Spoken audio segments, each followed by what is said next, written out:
Hello, everybody. My name is Paul. Welcome to the Stormkeep. I'm joined today by Night Podcast Storm Gonk Hey guys, what's up?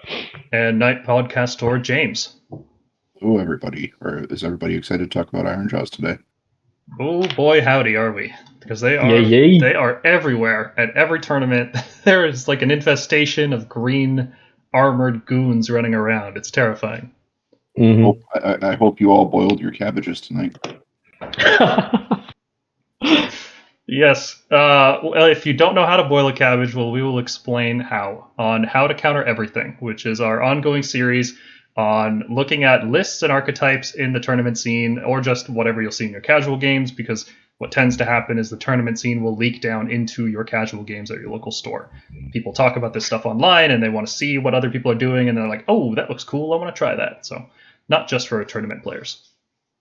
We will analyze what makes these lists strong and popular and what they try to do. We're also going to discuss what their limitations are, what their weaknesses are, and how to exploit them. Because every list, no matter how strong it looks, has some faults. It has weaknesses. It has things you can exploit. Not every unit can do everything, and some armies are better at some things than others. And this kind of approach is really useful no matter which army you play. Obviously, on the Stormkeep, we're focused on Stormcast Eternals, but I think this is general knowledge that is useful for every faction.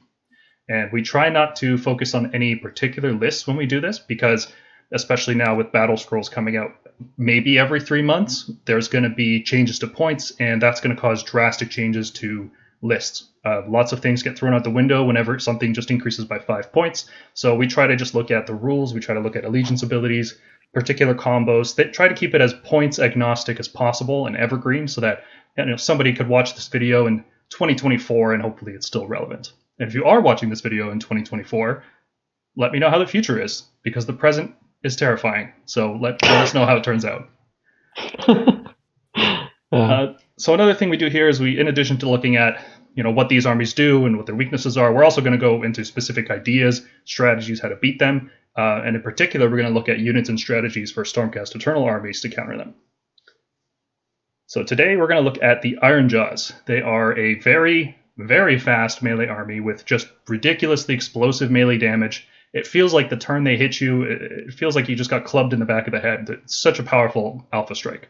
They are very efficient at using command abilities. They have a low body count, kind of medium durability. Like, it's hard to call the Ironjawz a high durability army. Like, when you shoot the Mawkrusha, that feels really durable, but everything else in the army is kind of not great. And they have reinforced units with very poor bravery, so they tend to stick to MSU. So you'll see like 5 squads of 3 pigs each. They tend not to get the single large unit and then put all their buffs on it like a lot of other armies are doing these days. Mm-hmm.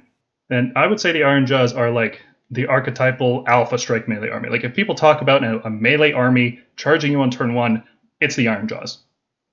Maybe the not just turn 1, every turn. Every turn. Every yeah. turn. They charge you turn 1 and then they charge you turn 2, and you'll know by then how the game is going to go, whether you're going to win or lose. So this is a really useful template when we discuss other armies. Like, for example, if we do one of these on the Idoneth Deepkin later, we can say, well, it's like Ironjawz, but they have a little bit of shooting mixed in and things like that. Before we jump into the topic, I want to give a shout out to our official sponsor, Torchlight Games and Hobbies. They are the local store for James and myself, and we've recently entered into an official sponsorship with them. We're really happy to do this because they're a great store. We've known these guys for years. Well, I've known these guys for years, and they're great dudes. I'm really stoked to be able to get some support from them. So visit torchlightgh.com to get 15% off MSRP for Warhammer products. They offer free shipping to Canada, and if you use coupon code STORMKEEP, you can get 5% off paints and other hobby products. They're based in Burlington, Ontario, and they're owned and operated by longtime Warhammer enthusiasts. They've been playing Warhammer Age of Sigmar since the game came out. I can personally attest to it. I've been playing games with them the whole time. They regularly host events for Age of Sigmar and, some other games you might have heard of, like Warhammer 40,000, Conquest, Marvel Crisis, things like that. So if you are looking to get some Warhammer in Canada, give them a shout. And if you're just getting some other hobby products from anywhere, give them a shout too. Thank you very much to Torchlight for sponsoring our podcast. And back to the episode. So the Ironjawz, their allegiance abilities, they have 3, like a common theme in 3rd edition. They have a lot less abilities, but they're a lot more impactful, right? They have 3 main ones. The first one is the Ironjawz Wog, Wog, is that how you pronounce it? Wah. It's Wah. Wah. It's Wah. Wah. That's Yeah. hard. Okay. I'm not going to say that. I'm going to keep saying Wog.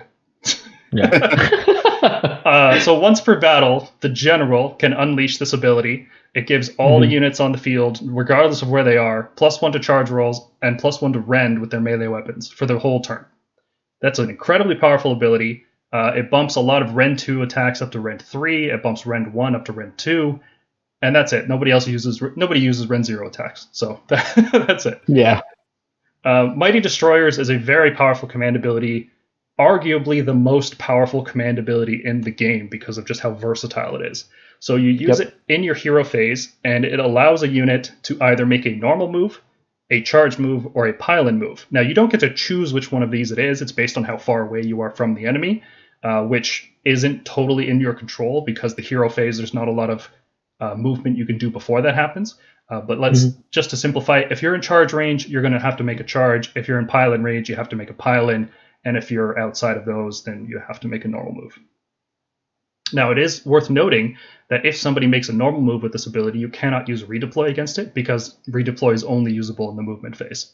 So that makes this ability even more powerful because you can do all kinds of crazy shenanigans like a fast on mount trait move, and then you use Mighty Destroyers to move again. And or teleport and move. Or you can teleport just 12.1 inches away and then make a normal move. Like, there's a lot of really cool stuff you can do with this ability. Then there's Smashing and Bashing, which right now doesn't come up that often, but it is a significant ability. So Smashing and Bashing is a unit of Ironjawz can fight immediately if another unit destroyed an enemy. So if you charge with 2 units, right, and let's say you fight like a weak screen, the first unit kills that weak screen, the second unit can immediately fight and pile in. It interrupts the combat order. It's like a pseudo fight first, but not really. Oh, absolutely. Not really. So it's like a double. No, I would say it's more akin to a double activation. Yeah, it's like the Lumineth when they pick 2 units, but it's conditional, right? So it's worse than that. It's probably like the worst version of fight first in the game, but it's still good. It's still a good ability. Oh, it's amazing. Like, it's something I wish Stormcast had because we never basically want to engage 2 units at once in melee, and this lets Ironjawz do that, which really like ties into their role as an Alpha Strike melee army.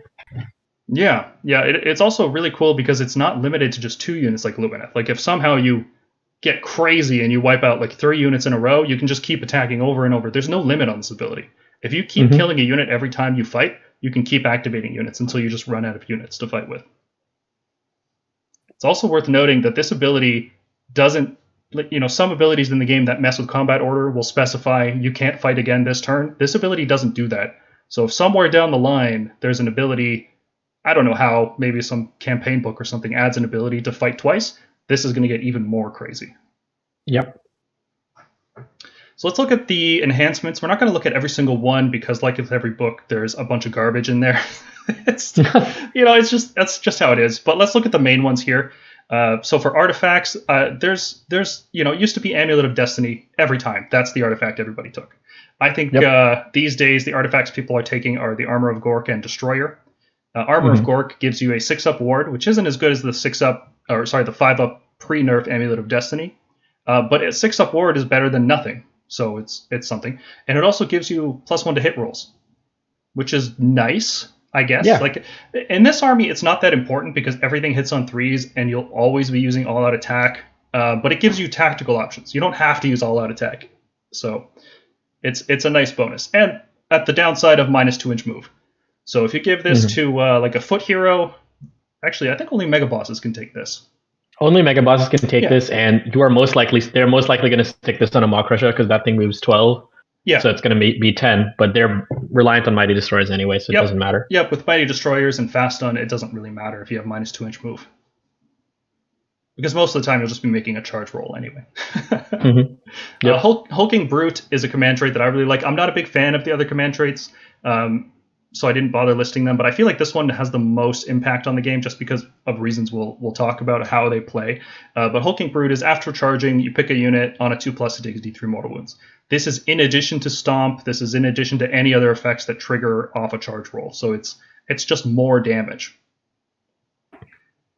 The other artifact that sees play is Destroyer, which is once per battle in the combat phase, you pick one of your weapons and you give it +3 damage.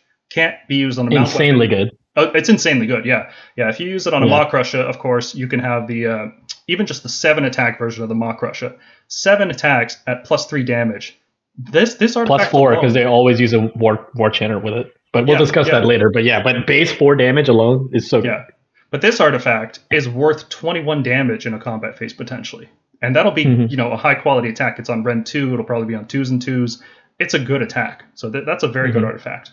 A lot of artifacts that add damage to a hero are like, they're not great, right? Because usually a hero might die, or it's like a minimal effect, like increase your rend by 1. But this is +3 damage for just one phase, the phase that you care about. It's really good. There's 3 mount traits worth talking about. The first one here is Fast Stun, which once per battle, you can make a normal move in the hero phase. And that's a very powerful ability, especially if there's some discussion right now about whether or not you can use a normal move in the hero phase. I don't want to get into this discussion. It seems to be the case that you can make a normal move even while you're within 3 inches of an enemy unit, with a flying unit in particular. We'll see how that turns out if there's an FAQ about it or something, but even if you don't have that functionality, a normal move once per game is a really good ability. There's the Mean Un mount trait, which is your stomp is D6 mortal wounds instead of D3, which is huge. It's just it's so much damage. God. That's potentially on average like 7 to 9 mortal wounds. It's crazy. And especially with destructive bulk, if you ever get an extra stomp off that, then not only is your destructive bulk more likely to trigger because your stomp does more damage, but then the next one you do will do more damage as well. It's a really powerful effect. And the last one worth mentioning, it doesn't see a lot of play right now, but this is totally meta dependent. It has a 4+ ward against mortal wounds caused by spells. And this one, I just wanted to mention it because I don't want to give people the idea that there's only one way to play Ironjawz, right? Like the list we see with Ironjawz these days is Gore-Gruntaz, Mawkrushas, a couple Warchanters. That's like the core of it. But there are other ways to play it, and this is a strong enough effect that I want to mention it, right? Because the 4+ ward against mortal wounds caused by spells is strong. In the right meta, this is really, really powerful. If Tzeentch was dominating the meta, this is what they would take.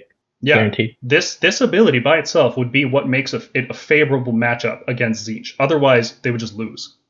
Yep. There's 2 spells worth talking about from the Ironjawz lore. One of them is the Great Big Green Hand of Gork, which is a big name for a spell, but really it just teleports a unit. It's a very standard teleport. This one, in fact, can't be used to take a unit out of combat, which is really interesting. So if you get stuck in combat, you can't teleport out and then charge back in with this spell. Otherwise, it's got all the typical restrictions, more than 9 inches away from an enemy. Seeing as it's a spell and it has a high cast value, this army doesn't have very good casting bonuses, so this is not easy to do.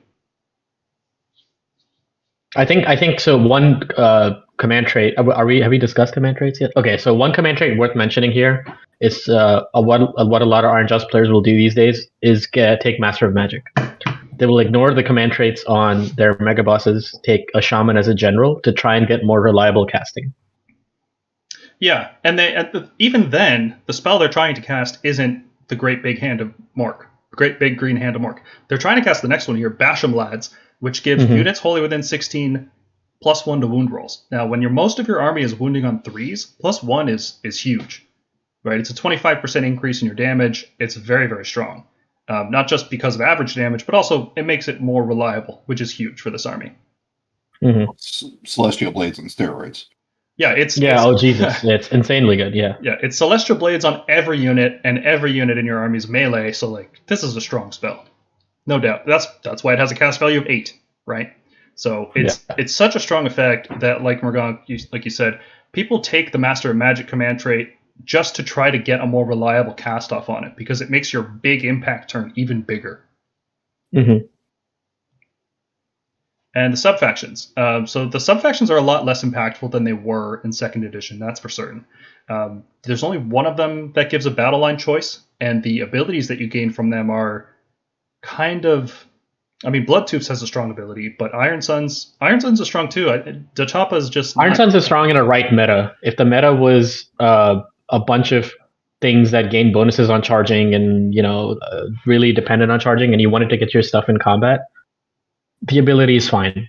But the thing to mention here is The reason Iron Suns does not see play is because it takes up a command point. That charge at the end of the opponent's at the end of their start of, I think it is at the end. Start of the charge phase, right? It's at the end. It's at the end. Okay, so the charge at the end of the opponent's turn, that takes a command point, whereas Blood Tooth is just, you just get that free movement if you like kill something. Yeah. Another issue with Iron Suns is because it's at the end of the charge phase, you can't use this to deny charge bonuses on units like Fulminators, for example, right? Mm-hmm. Because it happens after all of their charges, whereas some other counter charge abilities happen at the start of the charge phase, they're much better. This is one of the worst versions of that ability.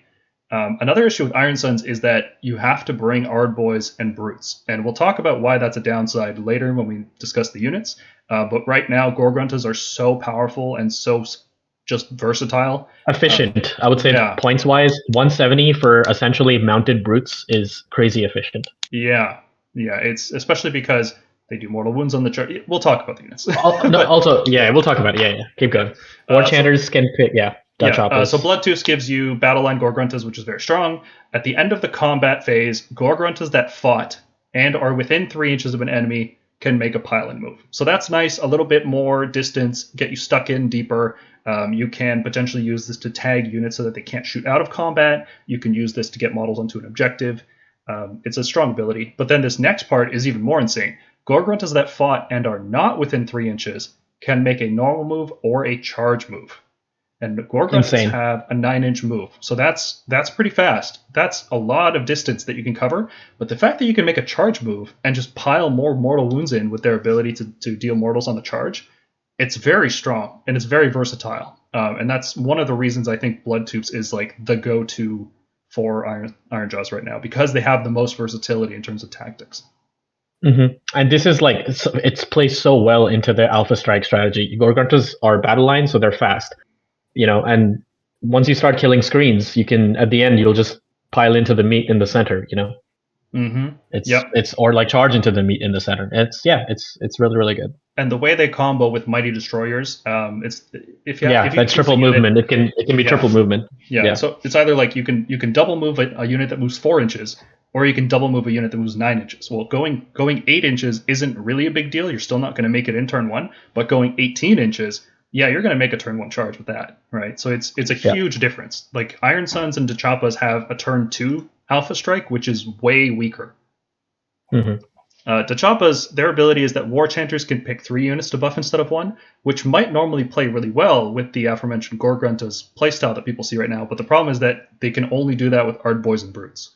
So it's like you're either playing Bloodtooth so you can use Gore-Gruntaz at their max efficiency, or you're playing a whole bunch of Ardboyz and Brutes, in which case one of those other 2 subfactions. So typical units you'd see in an Ironjawz list these days are a Megaboss and a Mawkrusha, maybe 1 or 2 of those. It used to be more common to see 2, nowadays we're seeing 1. You're seeing Orruk Warchanters because they give a unit +1 damage and some other stuff, which we'll get into. You see Orruk Weirdnob Shamans, and those are the 3 heroes you'll typically see. You don't generally see anything else in an Ironjawz list. And then in terms of units, you'll see either Brutes, or more likely you'll see Gore-Gruntaz. And that's it. It's a very lean army in terms of what the core is. There's a little variation. There's a couple units that you can bring in addition to this that we'll get into. So the big one, this is the Megaboss on Mawkrusha. This is the core of every Ironjawz list. They're all built around this guy, sometimes 2 of them, and they're a powerhouse, right? This model's usually made the general, so it can take the Hulking Brute command trait. It could also take Master of Magic with an Arcane Tome. That's another route that people go sometimes. They are very fast. 12-inch flying move doesn't seem that fast, but when you have abilities that give you double moves, that give you extra moves, it's very fast. It's also flying. Flying is really, really useful. Not that useful on a model with such a huge base, because one of the main advantages of flying is that you can run past models, you can finish moves, more than 3. I would say it's more about terrain. Just being able to ignore terrain entirely. Assuming your tournament or your board doesn't have any impassable pieces, is really huge for a model with a huge base, because they don't have to carefully maneuver, or they can't be blocked by their own units or your units. Yeah, how many times have we played Fulminators and thought, oh, I wish I didn't have to run around this piece of terrain or climb it and then climb back down. If you can fly, you just go in a straight line, and that adds a lot of mobility to a unit with a big base. I would say Mega Bosses are durable. They have a 3-up save base, and I'm just going to assume we're using the 3-up save base version. I never see the 4-up save base version. You will always see the 3-up save. Yeah, 2 attacks, but -1 save is not a good trade. Not a good trade at all right now. So just assume it's going to be a 3-up save with 18 wounds, which is durable, right? That's not nothing. It's good. It has high damage. It's one of those like hero monsters that actually does really good damage. Stormcast don't have a lot of these. You know, we have Karazai, we have maybe a Star Drake if you really pump it up with a whole bunch of stuff. Like it's not really there. But this is a high damage hero monster. So it gets 2 different melee weapons. The first one is 3s and 3s rend 1 and does about 14 damage max. And the second weapon is the fist from the mount. They're on 3s and 3s -2 with 24 damage. So that's a good starting base. But when you pump it up with the Ironjawz Wog for an extra rend on each of those, they become rend 2 and rend 3 attacks. And then you give it a Warchanter's Violent Fury to increase its damage. You can do potentially 53 damage just from the melee attacks. That doesn't include all the damage from Stomp, all the damage from Stomping Again, all the damage from Destructive Bulk. Yeah, these guys do a lot of damage. It's also a monster, so it's immune to other people's stomps. It can do its Stomp, it can do a Titanic Duel, it can do a Roar, and it can break terrain, which is going to become more relevant going forward as we see more people playing Fire Slayers, Idoneth, Beasts of Chaos, these armies that bring terrain to the battle that you want to destroy. Worth noting that unlike the Stormcast monsters, which start degrading after taking half wounds, this guy starts degrading after taking 1/3 or 7 wounds. Because after up to 6 wounds you're okay, and then after 7 you're good. So it degrades a little bit faster than some of the other monsters they've been adding to the game recently. The typical command trait suite that you'll find on it, you'll see some combination of like Hulking Brute, which is the mortal wounds after charging, or Master of Magic to reroll casting. You'll only see that one, of course, if you take the Arcane Tome. As for artifacts, you'll see the Armor of Gork, which is the 6-up ward, +1 hit, but -2 move, or you'll see Destroyer. And then for mount traits, you'll see the Mean-Un to do more damage on stomps, or Fast-Un to just get an extra move in the hero phase, and we'll talk about why that's particularly useful for this army. So some combination of those abilities is your typical Mawkrusha loadout. People can bring 2 Mawkrushas, but the problem is that they become less efficient. You have to start investing in more enhancements. You have to mix up your battalions and get more traits and things like that. And as a commander, and being expensive, he's difficult to fit in a list with a Warlord battalion to bring a second one. So it's not. I don't know, Morgan. What do you think? Do you think it's common to see 2 Mawkrushes in lists these days, or do you think it's not efficient? It all depends on, I think, player preference. I think there's some people who prefer just a 1 Mawkrusha and just a whole bunch of Gore-Gruntaz with Warchanters and a Shaman. And then there's people who prefer 2 Mawkrushas for basically redundancy. Like, this is not a monster you can ignore. And because of that Skull-Shaking Bellow, which can issue the same command 3 times per phase, it is some insane command point efficiency for a model to have and for an army to have. Yeah, so the redundancy is a really good point. And so if you're relying on that ability to get your Gore-Gruntaz 18 inches up the board, your Mawkrusha 24 inches or 20 inches with, I guess, Armor of Gork up the board, then it's nice to have another one of these ready in case your opponent has like a really good Alpha Strike potential. Which we do. As Stormcast, we do. So the idea is, even if you kill one of these things, you have another one and 9 pigs or 12 pigs rushing at you. Because this thing will not go down easy. It has a 3-up save, which means they will use a command point on a lot of defense. And considering they can issue it to 2 units with the Skull-Shaking Bellow, in the shooting phase, both their Mawkrushas are going to be on a 2-up, which is not easy to kill. It can be done, but it is not easy. It's a very swingy 4-up roll. So be aware of that. They can also activate their Finest Hour to wound on a 2+. And yes, smart players who know what they're doing will probably put one of their Mawkrushas on Finest Hour the minute the turn starts, and they know you're in range to shoot them. Yep. So going through just other points on the Mawkrusha, the redundancy thing is a big point, because like some lists rely on a command ability really specifically. Just because I have it on the mind, the Phoenician list at LVO run by Jeremy, I believe his name was. Yes. That specifically ran 2 Phoenixes because the whole list is built around having that command ability, which only the Phoenix can activate. Right, so if your list is built around Mighty Destroyers, which frankly every Ironjawz list is because it's insanely powerful, if your list is built around that and you lose your Mawkrusha because some armies can just kill it on the first turn or get lucky dice rolls or something, having a second one is good. And in some situations, that's a huge waste of points, right? But this guy just does a ton of damage and he's hard to kill. So like you're spending 480 points for redundancy and a good model on top of that. It's not like you're wasting those points. And so a small thing to mention, the lists that don't like running the double cabbage, they will probably bring an accompanying Megaboss on foot, just for the extra Mighty Destroyers. That's how important it is to the army. Yeah, that's the main use of the Megaboss on foot. Sometimes instead of a second cabbage, you'll see a Rogue Idol, because it's also just a fast beat stick. The Rogue Idol is useful because it's not a hero, so it's not a leader, which means it fits into battalions differently. You can keep a 1-drop while still bringing a second large beat stick. And it makes their casting reliable. Yes, yeah, +1 to cast can be nice in the right setup. And I believe it buffs their bravery by 1, which Ironjawz are low bravery, so it matters. It does matter, yeah. So some downsides of the Mawkrusha, since we're just talking about how great it is, it does have a really weak shooting attack. 4 damage at 2s and 3s rend 1 with a really poor range, that's almost nothing. You can almost ignore that ability. It's in addition to all the charge damage, it might matter, but by itself, it's like a chariot with a bow. Like it's chip damage. It's like if there's a screen, maybe you need to get rid of one model.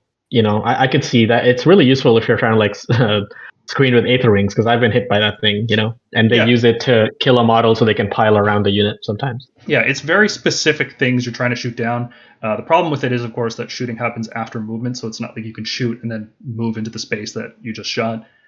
So it's even in those situations, just really not that useful. Maybe in the future, if there's like a Living Cities type ability where you can move after shooting, it's going to be insane. It only has a 12-inch move, which, like we said, this thing's very fast. It's going to move 24 inches in the first turn, but each of those moves is only 12 inches, which is a big deal. Having a single 24-inch move is way better than having 2 12-inch moves, especially when you're on a base this large. It's really hard to finish a normal move more than 3 inches away from an enemy model and do like crazy tactics like flying over the enemy screen and landing in the middle of them. The base is a huge downside in this model, and if you're not taking advantage of that, you're going to have a really rough time. It's something very important you have to keep in mind. Especially when you combine it with the fact that all of the melee attacks on this guy are 1 inch. Like those giant fists and the huge spear that he's using, they're all 1 inch attacks. I don't know why, but they are. So if you can combine their really large base with their really low range, you can really finagle your pile-in movements and take advantage and neutralize their threat. They're also Bravery 8, which means they're not very good at using Heroic Recovery, right? Like 8 is not reliable D3 healing every turn. You won't be using that. You'll be using Finest Hour until your cabbage dies. But if you're trying to heal it up somehow, Bravery 8's not very good for that. It's okay. Like, it's not the most reliable, but it works. It works out when they need it to. Yeah. It was better before when you could use Heroic Recovery in combat. Definitely. Yeah. So just running through some abilities that you need to know when you're facing this guy. Strength from Victory. Every time a Mawkrusha wipes out a unit, it gets +1 to its wound characteristic and +1 to the attack characteristic of the rider. So it just gets stronger and stronger throughout the game unless you take care of it. Now that's not as big of a deal as it seems, because usually the toughest turn that Ironjawz will have is their first turn. When they charge at you with 3 or 4 units and with their WOG active and all this stuff, that's the tough turn. If you get past that, not a big deal. So even if they wipe out some units and +1 attack with only rend 1 and damage 2 is not a big deal. The Skull Shaking Bellow, like Morgonk was talking about earlier, you can issue the same command 3 times per phase instead of once, which is insane. That's like one of the coolest abilities in 3rd edition so far. I wish we could do that so badly, because one of the reasons, it's not just for all-out attack and being really efficient, for all-out defense, because one of the things we try to do as Stormcast is bait out all-out defense. Right, we'll be like, oh, we're going to shoot 1 unit at this. An opponent instinctively is going to use all-out defense. And then with another unit, we just point it at something else now that you've already used up that resource. But with Yep, this, doesn't work against these guys. Yeah, you can be like, I'm going to all-out defense here. Oh, you switch targets? I'm going to all-out defense there. Oh, you switched again? I'm going to all-out defense there. Like and that doesn't cost more command points. Oh, it's so good. It is so good. Yeah. And wish we had that for Staunch Defender, but whatever. That would be a cool version of Staunch Defender. Yeah. The most important ability on the Mawkrusha's War Scroll is Destructive Bulk. There's two things that it does. One, it increases the damage of Stomp, right?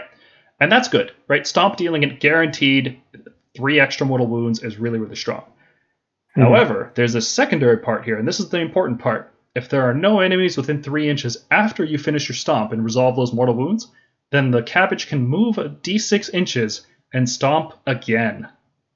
Really good.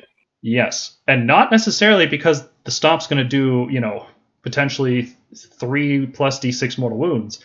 No. What makes this good is the d6 movement. Because what Ironjawz need is that extra little bit of movement to get into melee. Because it has a big base, because it has these 1-inch attacks. If you can get somewhere useful and actually use your attacks, it's like a different game. So the d6 movement is huge on this ability. Yep. The second hero you'll see in pretty much every Ironjawz list, sometimes you'll even see 2 or 3 of them, is the Orruk Warchanter. They're very slow, but they're not very durable. 6 wounds on a 4-up save is like, you're not going to stick around very long. And their damage pretty much doesn't matter, right? 63 on 3s and 3s, no rend, whatever. The reason you bring them... who cares? Yeah, exactly. The reason you bring them is because of Violent Fury, which is guaranteed. There's no dice roll. In the hero phase, you pick a unit wholly within 15 inches, and it gets +1 to the damage of its melee weapons. So your Mawkrushas are now doing damage 3 and damage 4, and your Gore-Gruntaz are doing damage 2 across the board. This ability is insanely strong. Maybe the best buff in the game in terms of damage output. Yeah, I would say the only other ability that could possibly match it would be something like Force Multiplier with extra attacks, or like double attack activation or something. Yeah, this is like a double tap. This is that strong on some units. And it lasts until the next hero phase. You can't unbind it. You can't stop it in any way. It doesn't stack with other Violent Fury, so you can't put like 3 Warchanters on one unit. But it does combo with the Ironjawz Wa for huge damage output. Now, the problem, of course, is that because this guy's so slow and the rest of your army is so fast, he's going to put this buff on, and your whole army is going to run forward out of range of him for the next turn. But like the buff is so strong, you need it. Yeah, right. This is basically why you're going to see either 2 Mawkrushas or a Mawkrusha and a Megaboss on foot, and it's basically so the support heroes can keep up. Yeah, you end up using Mighty Destroyers just to push him up the board. But like, even if you just get 1 turn of value out of the Warchanter, that's usually enough, right? He's worth his points even if you just get 1 turn, because that turn that turn is the whole list. That's the devastating turn they're hoping for. Yeah. Yeah. So they also have War Beats, which are kind of like prayers. They're done in a specific phase depending on which one it is, and you have to roll a 3+, but it's not a prayer. So if you roll a 1, nothing happens. There's Fix and Beat, which is a small heal. There's the Get 'em Beat, which is an 18-inch 3d6 charge. So you pick a unit, and it can now have an 18-inch charge instead of a 12-inch one. Really, really. I think strong. some of these are 4-up, but yeah, I think Healing Beat might be a 4-up, but yeah. I'll have to double check that. I thought they were all 3-ups now. But the 18-inch charge is good. The problem is that this is in the charge phase. You put this buff up, which means you're probably going to have moved out of range of this guy because you want as much movement as possible. So, like, it's fine. It's really good with Brutes, not good with Gruntaz and Mawkrusha. Yeah, and the Kill a Beat, which is +1 hit for a unit, but this is really marginalized because you could just spread all-out attack on 3 units. So, yeah, don't really need this one. And the meat of the list, in addition to the Mawkrusha, is the Gore-Gruntaz. So Gore-Gruntaz, I would say, are a medium durability unit. They're 15 wounds on a 4-up save across 3 models, which is okay, right? Like, it's not great, but it's not bad. Well, the thing is, with like whenever we consider like a 4-up save here, we should say 3-up, because with how Mighty Destroyers functions, like, they're just going to be able to issue it whenever they want. Pretty much, yeah. Most of the time. Like, if they're on defense, like, when their durability will come into play, they'll be on a 3-up save. Yeah, picture you're fighting Liberators, basically, in terms of durability, right? 3-up save can't be improved to a 2-up. They generally don't have Mystic Shield. They're not heroes. They can't activate Finest Hour. So the best they're going to get for the most part is a 3-up save, which is not particularly durable. People can kill that. Mm-hmm. Now, the good thing is they're only 170 points. So even if they kill one unit, there's like 3 or 4 more ready to go. they're spammable, all which pigs, is crazy. All the time. Yeah. And especially when they're battle line in Bloodtooths, which is one of the main reasons you run Bloodtooths. So you don't have to spend points on Brutes and Ardboyz, which are slow. These guys are fast. A 9-inch move doesn't seem fast, but when you're double moving every turn with Mighty Destroyers, it is very fast. Mm-hmm. And they have good melee damage, right? So just baseline, 3 of the riders do 9 damage on 3s and 3s, Ren 2, which is nuts that a battle line unit has Ren 2, but let's move past that. I don't know why they did this. Grand Hammers in Stormcast are 3s and 2s Ren 2, right? Like it's... Anyway. Yeah, like, okay, it's a paladin unit and a battle line. Yeah, and it's fast. It has its own delivery. And it's fast, and it's on large bases. Like, yeah, counts as 2 models each. And the mounts do about 12 damage, but they don't have rend. Now, of course, both of these get bumped up a point of rend during the Wog turn, which is rend 3 on the riders and rend 1 on the mounts. And Violent Fury increases their damage from 9 to 18 and from 12 to 24, which means just a squad of pig riders can do 42 damage. Which is insane, considering Annihilators will max do like 30. Yeah, that's really, really good for a fast battle line unit. That is only 170 points. Very efficient. Now the second thing, and that's not all their damage. After charging, each model in this unit deals a mortal wound to each enemy unit within an inch. So if you charge into a screen, you could potentially do 3 mortal wounds just from charging. And that doesn't sound very impactful on its own, but if you have 2 units charging in at a time and a Mawkrusha, which is typically how this list wants to play, is it's like multiple things charging at the same time, doing a bunch of charge mortals, trying to wipe out the screen with the charge mortals, and then pile into the meaty stuff behind them, right? Mm-hmm. And what's even more fun is that those charge mortal wounds aren't just in the charge phase, like a lot of abilities might specify. This is just whenever you make a charge. So if you Mighty Destroyers a charge, and if you Bloodtooths a charge, as we discussed with their ability, you can do mortal wounds there. So you can just keep piling on little bits of mortal wounds throughout the game. The riders, which is good because this army doesn't actually have a lot of mortal wounds outside the stomps. So yeah, that's one of the weaknesses. We're going to talk about that. That this army is high rend but low mortal wounds. So the riders have a 2-inch reach, but since the mounts only have a 1-inch, it's not a really good unit to reinforce, especially because they're only bravery 6. So like, there's 3 pigs, you kill one of them, the other 2 could just run away, which is hilarious. Yep. Like any -1 bravery effect, and there's tons of them in the game, right? It's happened more than once to me when I'm playing Seraphon, for example. I can just make 2 of these guys run away, just do 10 damage in the battle shock phase. Beside a spooky statue of Sigmar. Yes, there's sinister terrain. There's all sorts of effects that reduce bravery. Reinforced units, they're a 3-man unit, so when you go up to 6 with the large cavalry bases, it gets weird. I don't know if we're ever going to get an official ruling on whether or not it's intentional that people use like these, what would you call them, floret kind of patterns? Double rosette. Double rosette. Yeah, those are weird. I'm not a fan of it. But even then, like fighting in 2 ranks with these guys is really inefficient.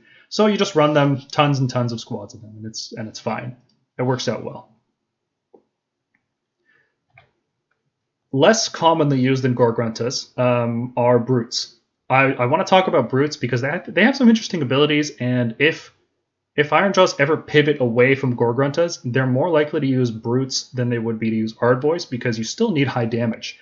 And Brutes are basically just Gore-Gruntaz without the pigs, right? So they're slower, same amount of wounds, 15, but spread across 5 models instead. And it's, you can look at all these damage stats, but just know that they're good damage, right? Like the Gore-Gruntaz, they have good damage, right? And they still have 2-inch reach, and everything in the unit can have 2-inch reach, which is good, which means you can reinforce this unit and lose nothing in terms of efficiency. And since this army is so efficient with command point use, using Inspiring Presence is not a big deal to stop them from running away. And they have these 2 really cool abilities. One of them is Messen, which is that enemy models with a wound characteristic of 1 that are within 3 inches of this unit can't hold objectives, which is really, really cool against stuff like Cities of Sigmar. If you're fighting against Phoenix Guard, fighting over against objectives. Death, against Mortek Guard, really against zombies. against Nighthaunt with one model chain rasp hordes. Yep. It's so if you're good. fighting against Ideneth, their Namardis Yep. are like their thralls and their reavers. You can just be like, no, my 5 guys count. I have 1 model in range of the objective, while your unit has 0 models on the objective. It's a very cool ability.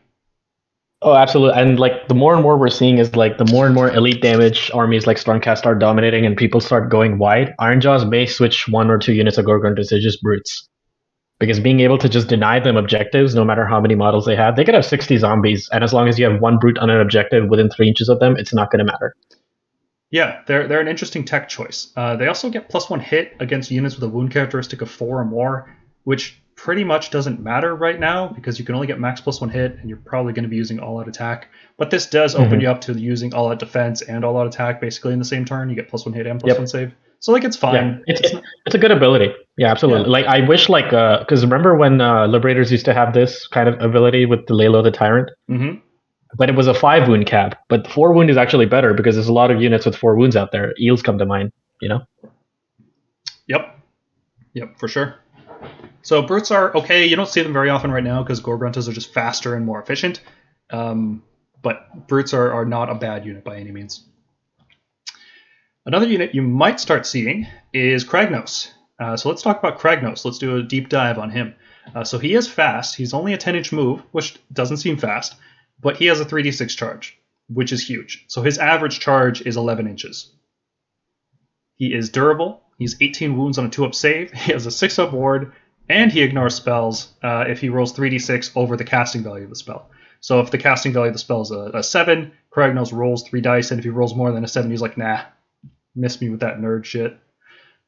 2-up save in particular is really, really strong right now because he's a hero monster, which means he can activate Finest Hour, and anytime he wants, he can activate all-out defense, which means that he is a 2-up save that ignores Rend 2.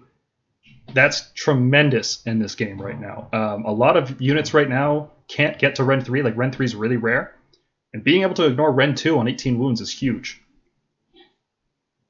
He also has an ability that makes him immune to instant kill effects. So even if Nagash somehow manages to cast Hand of Dust and his spell ignore ability doesn't activate, he still can't just be instantly killed. He just takes d6 mortal wounds instead. Some recent additions in the Battle Scroll update were that he now has a new ability that gives a 3d6 charge or 18-inch charge for any destruction unit wholly within 12 inches of him, which is really great with Mighty Destroyers because you can do things like teleport 9 inches away from an enemy and then activate Mighty Destroyers to get a 3d6 charge instead of a 2d6, which is really, really... Teleport 12 inches away. Remember, if they're within 9, they'll have to charge with Mighty Destroyers. Yeah, that's what I'm saying, and you can do this with a 3d6 charge aura. Like, let's say you don't have the space to do like more than 12 away, right? Mm-hmm. No, it's a really strong ability for sure, and it makes some of the slower Ironjawz units actually pretty good. Yeah, with brutes especially, it's a lot of distance you don't expect them to be crossing. Mm-hmm. He also counts as 30 to 18 models depending on how many wounds he's taken, which is good because one of the problems before it's like you spend 700 something points and he's just 5 models on an objective, and you're like, okay, great, cool, Yeah. He is a monster and a totem, and he always counts as a general. However, he is not an Ironjawz or an Orruk. He doesn't have either of those keywords, which means he doesn't get a subfaction keyword. He can't issue or receive Mighty Destroyers, which is a big deal. He can't activate the Ironjawz Wog, and he can't benefit from it either. He can't activate or use Smashing and Bashing, so even though he's a huge beatstick and he's going to kill whatever he fights, after he fights, you can't activate an Ironjawz unit immediately, or vice versa. You can't teleport him with the great big green hand of Gork. So there's a lot of downsides to using this guy. He doesn't really mesh well with what the rest of the army is trying to do. And maybe that's not a bad thing. Because he's focused on what he does, you don't have to put all these extra resources into him. So as long as he's good enough at what he's doing, you don't necessarily need that extra synergy with him. Especially because, look at his damage profile, right? His main attack is 24 damage at 3s and 2s Rend 3. And you just all out attack yourself, and you're always on 2s and 2s Rend 3, which is huge. Then he's got 3d3 damage on 3s and 2s Rend 2, and 12 damage on 3s and 2s Rend 1. Like, he does a lot of damage in melee. One thing I do want to add about this, though, is that if you use all-out attack on him, you will lose the opportunity to do it to an Ironjawz unit with Mighty Destroyers. So that is something that people who take Kragnos in Ironjawz will have to think about. That's correct. Yeah, because a command can only be issued once per phase. Specifically, what was it? The bellowing something or other, skull bellowing roar. That ability allows you to, if you issue it with the Megaboss, you can issue it again with the Megaboss, which means if you issue it with Kragnos, another unit can't. Yeah. Yep. The Bellow of Rage is a pretty funny ability. Everything within 6 inches of him at the end of each phase in which Kragnos takes damage, he just yells, and things take damage around him. Friend or foe, doesn't matter. It can also demolish terrain, which means you don't have to use a monstrous rampage necessarily to break down terrain, which is a useful ability going forward, because there's going to be terrain that you actually care about demolishing. This one in particular, there's a really funny interaction if you're playing something like Grand Hammers. If you you shoot him in the hero phase with Thunderbolt Volley, and then in the movement phase you drop Grand Hammers into play, that impact does mortal wounds, which causes Bellow of Rage to activate again. And then when you charge him, you do mortal wounds, and that activates Bellow of Rage again. And then when you fight him in melee, it activates Bellow of Rage again. So you can just make him scream in almost every phase of the game. It's pretty funny. And I would say the most important ability on his War Scroll is called Rampaging Destruction.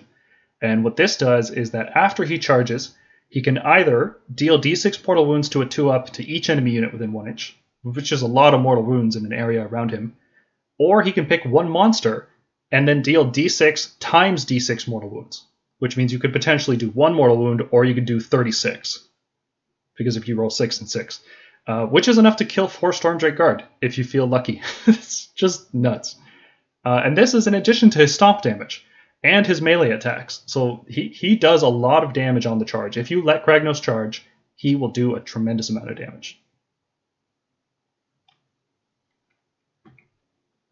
Another hero you might see sometimes in Ironjawz is the Weirdnob Shaman. We mentioned him earlier when we were talking about enhancements. Sometimes people bring him and make him the general and give him Master of Magic just so that he can cast the Basham Lad spell and give everybody +1 to wound rolls. It's an okay strategy. You know, he's not really useful for anything outside of that. He used to be better. He used to have more stuff to do. Now he's got this, like, you know, at the end of the hero phase, if there's 10 models nearby, you can cast his signature spell, which is just a 2d6 D3 mortal wound spell. It's okay. It's not great. He fits better with a slower style of Ironjawz with Brutes and Ardboyz. He doesn't fit that well into the current style of just rushing forwards on the first turn. And another one worth talking about is the Rogue Idol. So unlike Kragnos, the Rogue Idol has the Ironjawz keyword, which means you can use Mighty Destroyers on it, which is hilarious because you don't expect this thing to be double moving. It's quite durable, 16 wounds with a 4-up save, but it has a 5-up ward, which means it effectively has 24 wounds. It also does high damage. Like a Mawkrusha, it does a surprising amount of damage in melee, something like 32 plus 2d6 damage on usually 2s and 3s, -3 round. Really spooky. It can do a lot of damage. Yeah. And because it's a monster, it can stomp, it can roar, it can Titanic Duel, it can do all that stuff. Typically how people will use this is they'll use this as like the second unit that's going to charge in alongside the Mawkrusha because it's a little bit faster than Gore-Gruntaz. Sometimes that extra 2 inches is what you need to get into melee. Unlike the Mawkrusha, though, it can't fly. So it has trouble moving around terrain with its big base, and it can't fly over a unit. It can't do anything like that. Like you mentioned earlier, it does have a +1 casting aura and a +1 bravery aura. Depending on your list, that's more or less useful. In Ironjawz, it's not that useful. Like, you typically don't see like a Weirdnob Shaman and a Rogue Idol together in the same list. It's not that good of a combo. +1 bravery is nice. Like, if you just treat this ability like, you know what, I'm going to bring this model even if it doesn't have this aura, then the aura is a nice bonus. Yeah. I think the casting is more relevant, especially if you want to make your shamans a bit better. Bravery sometimes matters. It's like you said, they have bravery 6 on the pigs. So, like, you know, if one of them flees, they might end up losing one more. This lets them like either avoid that or like risk a bravery roll and not spend a command point trying to like make sure 3 pigs are like safe from battle shock. So, you know, it's fine. It's a fine model. Yeah, it's not the reason you bring it, right? The reason you bring it is because it's a beat stick. And it's a nice bonus. It's also worth mentioning it does some mortal wounds when it dies to all units. So if you can kill it in the middle of an Ironjawz army, it's just funny to see it do damage to its own army. It's also, I believe it's a totem. So Yep. 18-inch range command abilities are pretty useful. Yeah, which, is there any unit that can't activate commands on itself in this army?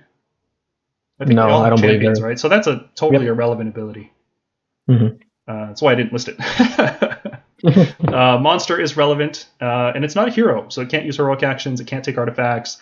I believe it's just a behemoth. It's not a commander, so it fits into battalions differently, and that's actually one of the reasons you want to use this instead of a Mawkrusha, because you can fit a Mawkrusha and a Rogue Idol into a battle regiment, whereas you couldn't Absolutely. fit two Mawkrushas into a battle regiment. Yep. And then there's the miscellaneous units. So just really quickly talking over these guys. Ardboyz, they're not seeing a lot of play. They used to be a lot better in a previous edition, but I think they will. I think they will see play. So they're like brutes, but they are just less effective in combat. You know, they're 5 models for 85 points. They have a cool +1 to charge rolls, which is really interesting in an army that's all about charging. They have a weird, they can rally back on a 4+. If you ever double reinforce this unit somehow, that might be useful. They can compete in a horde meta. That's what these guys are waiting for. Yeah. They're not the best at hitting things because they have no rend. They have 4s and 3s, I believe, and 1 damage, which can be bumped to 2 with a Warchanter. But if the horde meta ever comes back, you can pull these guys back, rally them back, do some shenanigans there. Yeah, I believe in 2nd edition you had to bring them in squads of 10. Now you can actually bring them in squads of 5, which is huge, which means you can have 2 different squads on 2 different flanks protecting against other Alpha Strike armies. And I think that is going to be more common going forward, because one of the weaknesses of Ironjawz is they can't deal with other Alpha Strike armies. And swapping out 3 pigs for 2 of these screens, which could just play backfield objectives and shore up your matchup against other Alpha Strike armies, I think that's huge. I think that's the difference between beating those armies and losing instantly. Fair. Yeah, I agree. The Orruk Megaboss on foot, like you said, the main reason people bring him is to have a second use of Mighty Destroyers in case the Mawkrusha is killed, and it will be. You have to assume your opponent will kill the Mawkrusha. He's very slow. He's surprisingly not bad damage. He's 16 damage on 3s and 3s around 1 base, and that's not bad, right? Mm-hmm. Plus, he fights when he dies, so if you kill him in combat, he's going to get some value. Yeah. Now that ability doesn't work if he's already fought, so it's not a fight twice. But yeah, it's still worth mentioning. Gordrakk. A lot of people don't run Gordrakk, probably because he has a 4-up save. I think people see a 4-up save on a big monster and they're just, nope, I'm done. I'm not even looking at the rest of this. Not worth it. Right? Yeah. Especially it's like the Drakesworn Templar syndrome. There's potential. But 4-up saves just don't cut it, with the -2 rend being more and more common. And on a unique character who can't take enhancements, so you can't give him an reward, you can't give him anything fun, right? So it's like, it's really hard to justify losing a save for 60 points, right? But the other point is, like, he's the only one that has like a lot of mortal wound potential. Considering he has mortal wounds to heroes and wizards on a wound rolls of 4-up, which is kind of good, and maybe it would see play. But honestly, how many hero wizards do you know that like really need to be mortal wounded? Because they've recently really nerfed Archaon and Nagash. Well, both of whom have a 4-up save against that thing. That stuff. One of his abilities. So he's got 2 weapons which have the same profile: Smasha and Cunnin. Smasha deals mortal wounds to heroes. Cunnin deals mortal wounds to wizards. Mm-hmm. So yeah.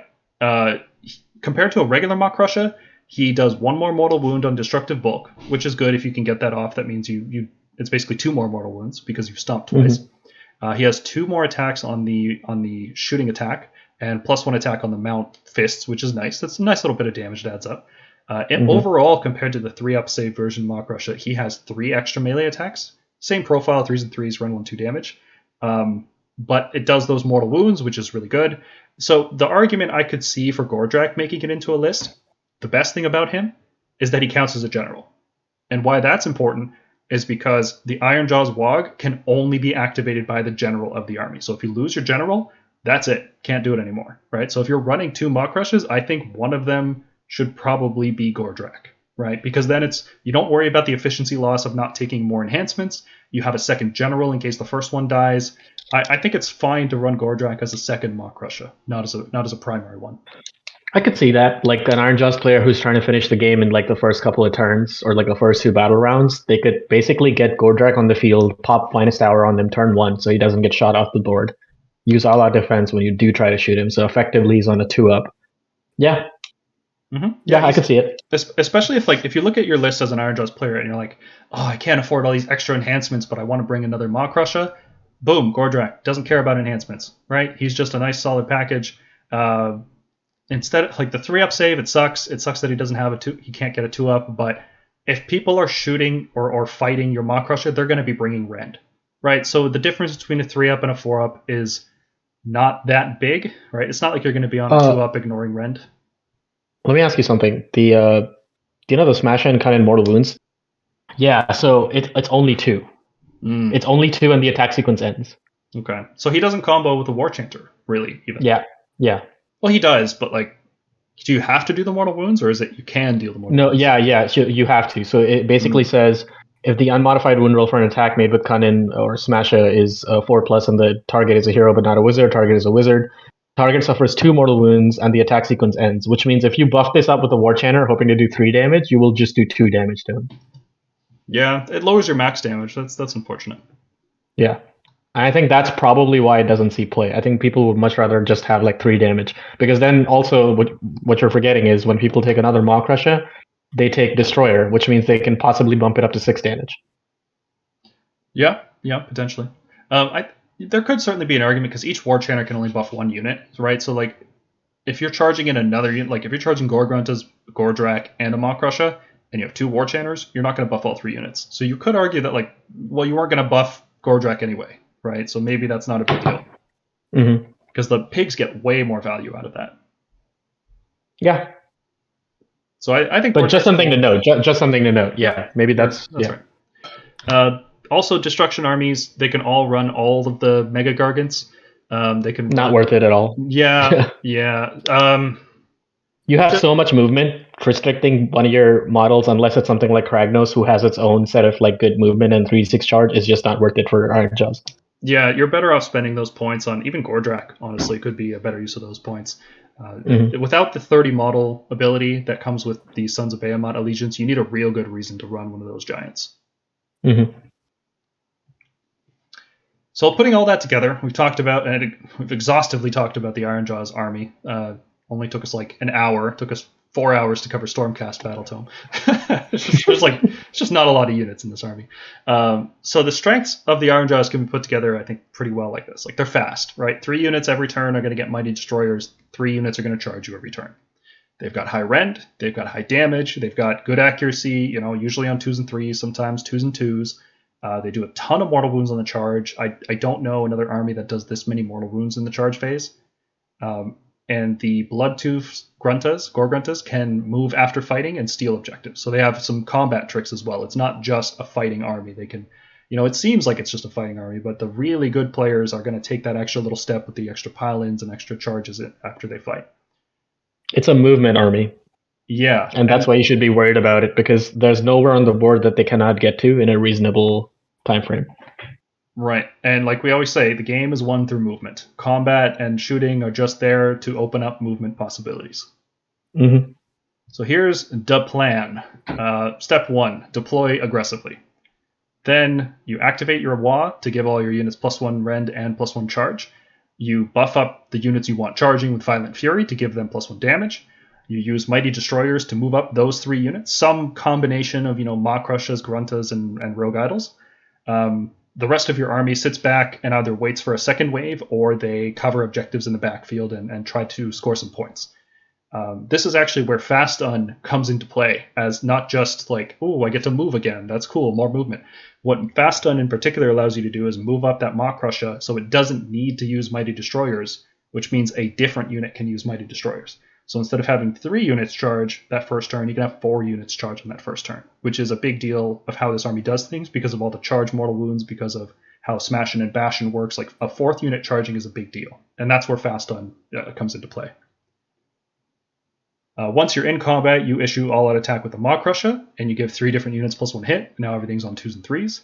And the goal here is to deal a lot of damage to your opponent. Hopefully you can kill their hammer units, and you can Otherwise, they're going to hit you back and you're just going to die, and that's no good.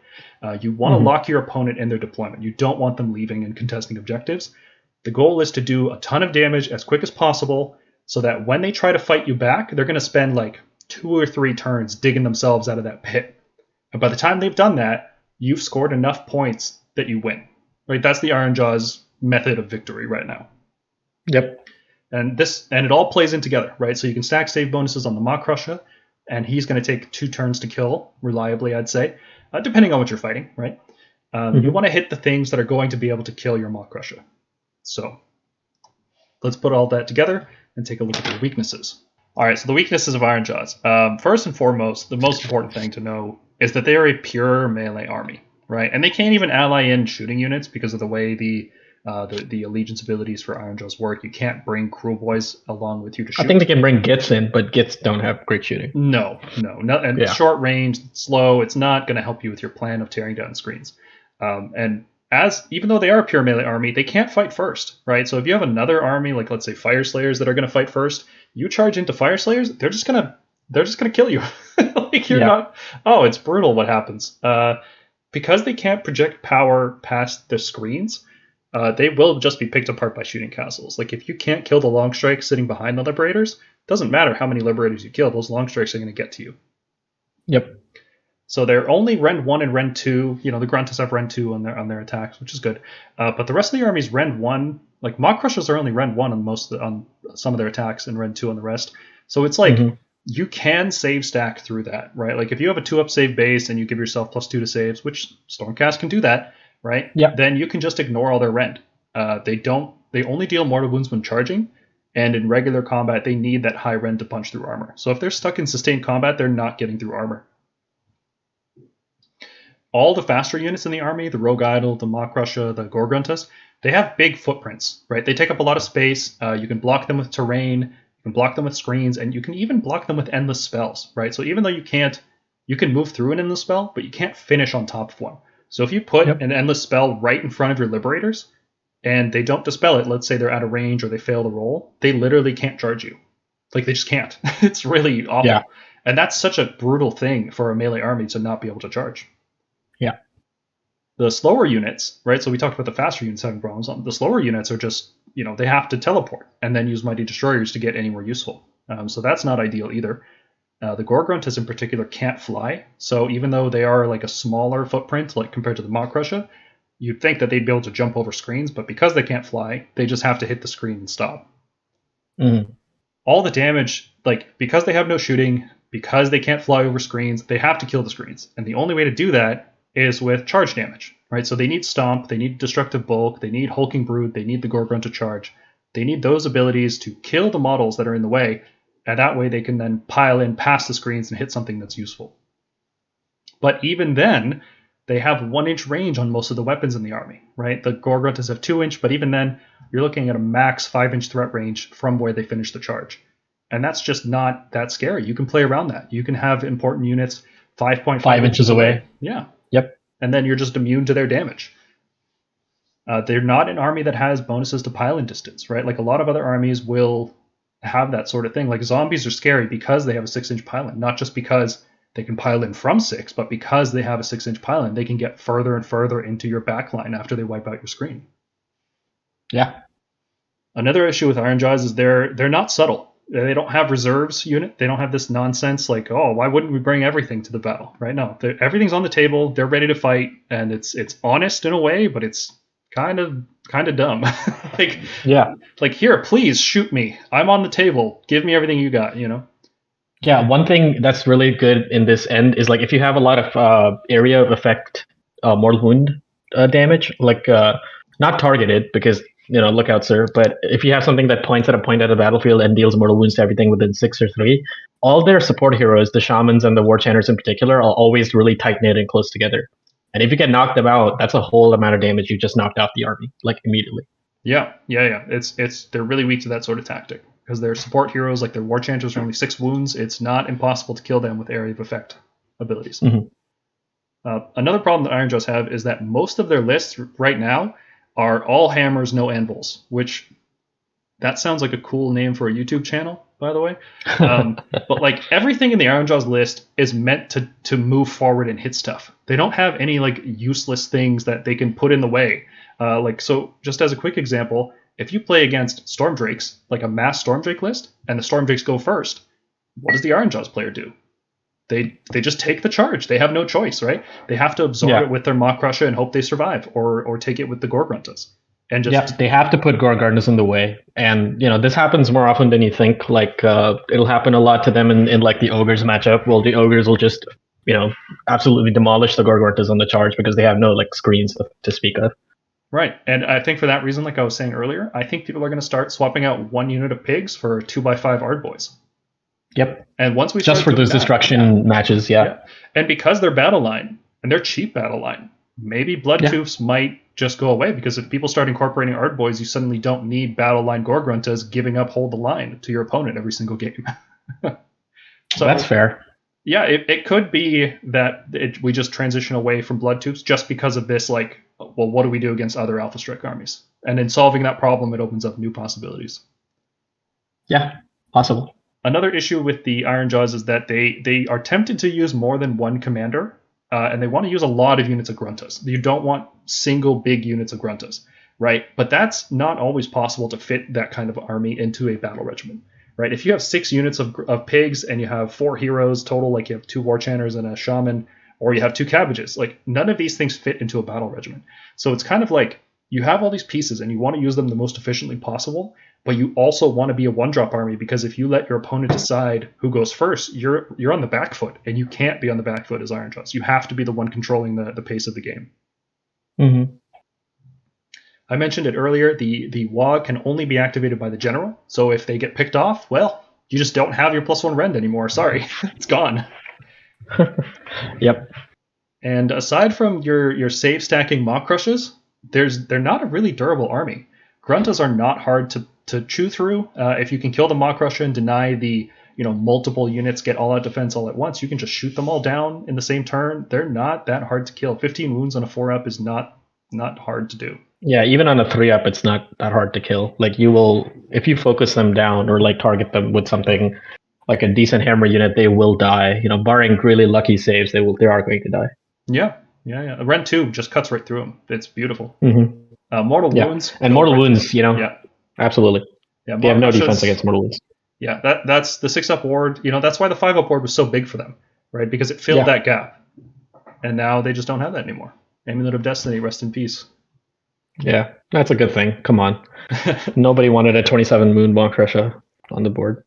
Another big downside of the Ironjawz is they have really bad casting. Like Stormcast, we complain about how bad our casting is. Ironjawz are even worse, right? They have all their spells are really high value. High value spells with wizards with no bonuses. It's terrible, really terrible. Which is but it's probably because the spells are so impactful. Like they have to be. It's like Mind Razor. It's cast value 8, sure, but it's such a strong effect. It is, yeah. So it kind of gives me a new perspective on the Stormcast spells. Like, yeah, our wizards don't have +1, but we're also just trying to cast 5 sometimes. Like it's not a big deal. Yeah, it's like we're not doing anything impactful. We're like, oh, D3 Mortal Wounds to something. Okay, like who cares? Like. Yeah, so Ironjawz, this also cuts them when dealing with enemy endless spells. They don't have any bonuses to dispel, which sucks. They can't unbind very well. Like they don't have a dispel scroll, so Techless is just free casting 4 spells a turn against them. Like it's rough. It's rough to play against magic armies as Ironjawz. Mm-hmm. So how do we counter our Ironjawz? Putting it all together, strengths and weaknesses. Our solution is to waste his time. And what we mean by that is that like Ironjawz really want to fight you, right? And they know they're going to lose the fight eventually. You're going to beat them, and then you're going to take the board back. But they want to tie you up, right? They want to kill stuff that really matters. They want to kill your hammer units so that then you have a hard time killing them, and they can win on the first few rounds of points that they've accumulated. But really, they just have that one explosive turn, right? With WOG and Violent Fury, the way they're set up, if you can keep your hammers alive through that turn, you're probably going to beat them and win the game overall. So the best thing to do is to just deploy in a castle, right? Put your disposable screens up front, let them charge them, they absorb the charge, and then you counterattack on your turn, or even riposte during their turn. So one thing to point is Ironjawz player, most of them, even if you have some great first turn shooting potential, they will give you the first turn. The idea is the game is pretty much instantly over if they get to charge you in their turn and then take the double turn at the bottom of turn one, battle round one. Yes. So that is something you will need to prepare for as a Stormcast player. Yep. This is where the battle regiment is really big, because if you can force them to go first, then you have a very good chance of winning, because there's no opportunity for them to double until the bottom of 2, right? So that's very good for you. Battle regiment, this is one of the matchups, right? There's other matchups. This is one of the ones that it really matters. Now, just as a rule of thumb, you can't stop them from charging. Ironjawz are way too fast for you to deal with. There's nothing you can do short of maybe your Bellacore, and then maybe that might work. You can Dark Master some stuff and keep it in place if you get lucky. But Ironjawz are going to charge you. You can't do anything about that. But what you can do is pick the worst unit, like the least useful, cheapest, thickest unit you can, and just waste their time, right? Because what Ironjawz want to do is they don't want to fight your Liberators. They want to fight your Fulminators, because if they can kill your Fulminators, you're not going to kill their Mawkrusha, frankly, right? So you want to waste their time. What we really recommend, if you don't understand the terms we're talking about here, check out episode number 9 of the podcast, Tactics and Terminology. We go over concepts like the hammer and anvil tactic, where you hold an enemy in place and then bring in a hammer unit to the side. We talk about the riposte as opposed to a counterattack. A riposte is you keep a unit within 3 inches of the front line so you can do a counter pile in. This is a really relevant tactic against Mawkrushas in particular, because they only have 1 inch reach. So they can only hit literally what's in front of them. You can just have something standing right behind it. So if you haven't yet, check out Stormkeep number 9. It's a great video as supplementary material to what we're talking about here. If you can, you should really try to deploy out of range of the Gore-Gruntaz, which is, 9-inch move, another 9-inch move, and then a 12-inch charge, which is 30 inches total. It sounds like a lot, but it's actually doable. If you have some long-range shooting, you can just deploy out of that range. The Mawkrusha, you can't stop it from charging you. It's going to move 24 inches, then it's going to charge. You can't stop it. But if you take the Gore-Gruntaz out of the equation, the Mawkrusha is charging in solo. And a single Mawkrusha is pretty easy to control. Remember, it is okay to give up objectives on turn 1. It's a 5-round game. Ironjawz don't have an attrition playstyle. They can't revive models. They can't heal back wounds. All the damage you do to them is permanent. And you're going to win if you minimize your losses in the first 2 rounds. Ideally, your screens that you're using that we describe here are in the Hunters of the Heartland Battalion, or if you're a cool Chad Stormcast player, you can have the Astral Templars subfaction, which makes all of your units everywhere immune to monstrous rampages. Because this is really important, since you just can't be stomped. So Destructive Bulk never activates, which means the only mortal wounds they're going to try to do to you is like D3 from the command trait, and maybe like 3 from Gore-Gruntaz charging you. It's really not a lot. It makes it so that even a unit of 5 Liberators can tank a Mawkrusha for a turn, which is huge. Mawkrushas don't want to fight Liberators. Yeah. It's really hard to talk more in depth about the strategy, because Ironjawz just do the one thing. They just move forward and hit you. So, put something useless in the way, right? You can't stop them from hitting you. All you can do is minimize your losses. There's not a lot of, 200 IQ big brain plays aside from that. Yep. Just be ready to absorb whatever they throw at you, and build your list accordingly. Build your list so you can take a hit. Because if you're building these Alpha Strike lists with no screening potential, you will lose to this army. Yeah, like if you're playing all dragons, right? If you're playing one of these lists that just has Stormdrake Guard, you have to think about, how am I going to deal with the fact that the Ironjawz can charge me, right? Because they're just as fast as you are. Stormdrake can 12-inch double fly, or 12-inch flying double move, whereas Mawkrusha do the same thing. So, how do you deal with the fact that you could lose the coin flip with a battle regiment and get charged turn 1, and they're going to kill a lot of your drakes if they charge you, man? It's rough. Yeah, even with an Unleash Hell, breathing fire on them, they can absorb that with a Gore-Gruntaz and then hit you with a Mawkrusha, activate Destroyer and Big Wah, and have, just absolutely wreck your unit of drakes. Yeah, it's rough. It's really rough.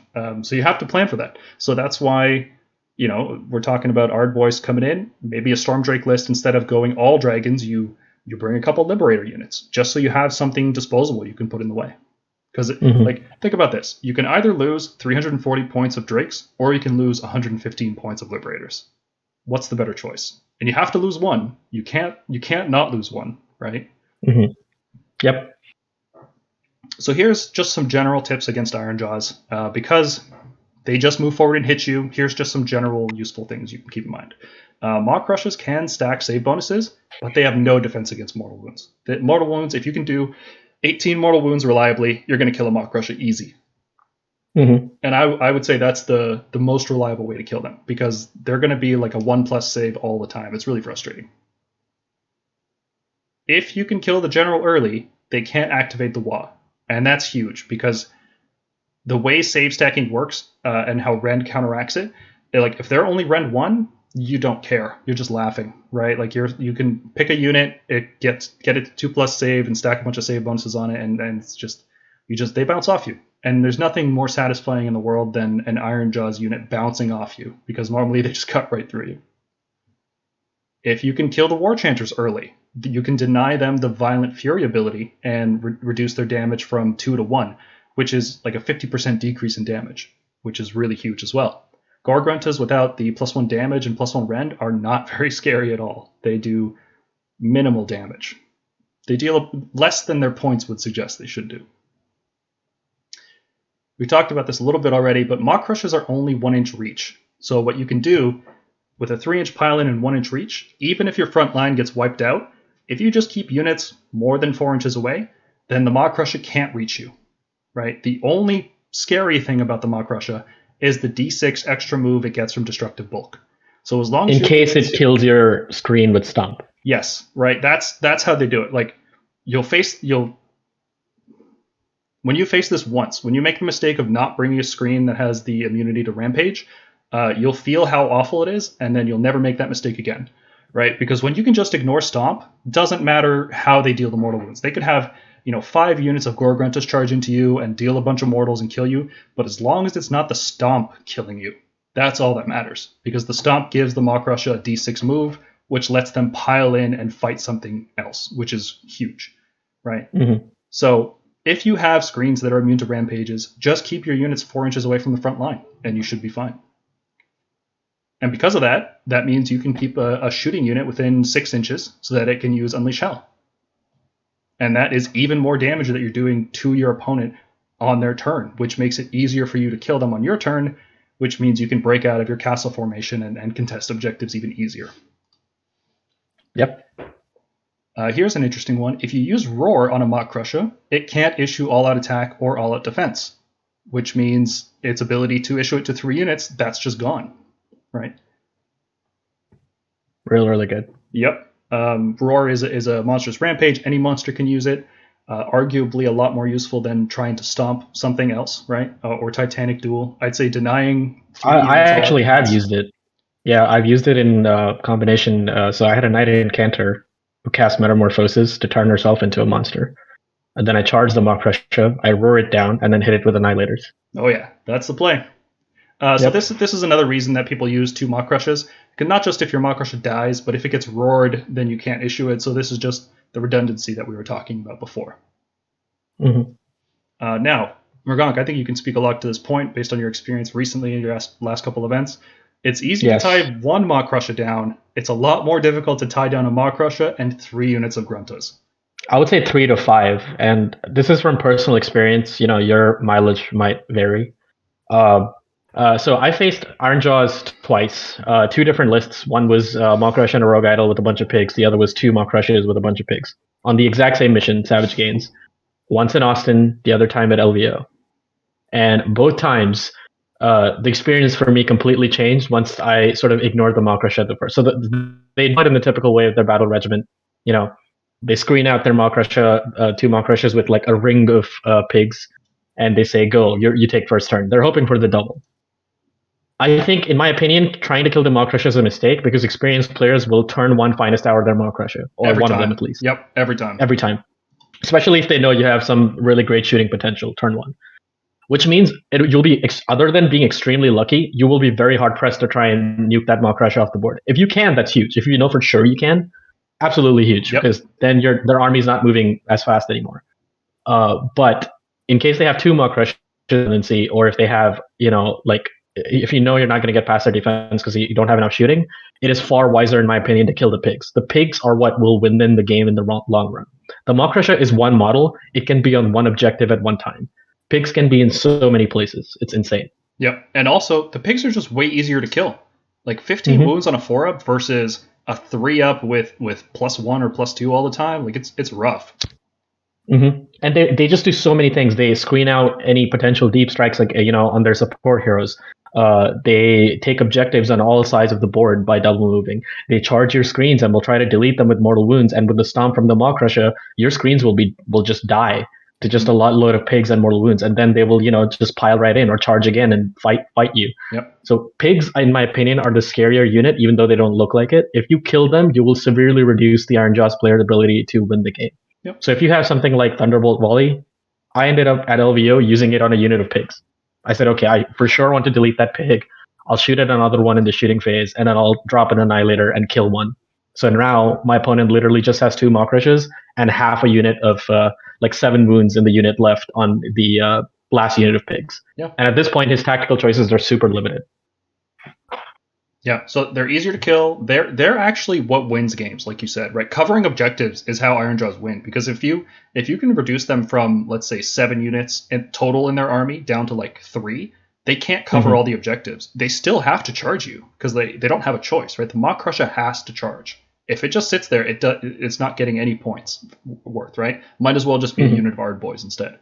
So the Mawkrusha must charge you, and you can control a Mawkrusha. One of them is not a problem, right? Yeah. But if you kill the Gore-Gruntaz, Mawkrusha has nothing to buff. It has nothing to support it charging. It has nothing to cover objectives. So the correct decision can be to kill the Gore-Gruntaz, right? It's not always obvious. Like, even though there's so many reasons you want to kill the Mawkrusha, the correct choice can be to kill the Gruntaz. Absolutely. So another thing about Ironjawz is that on the turn they charge, they're going to be using all-out attack almost 100% of the time, right?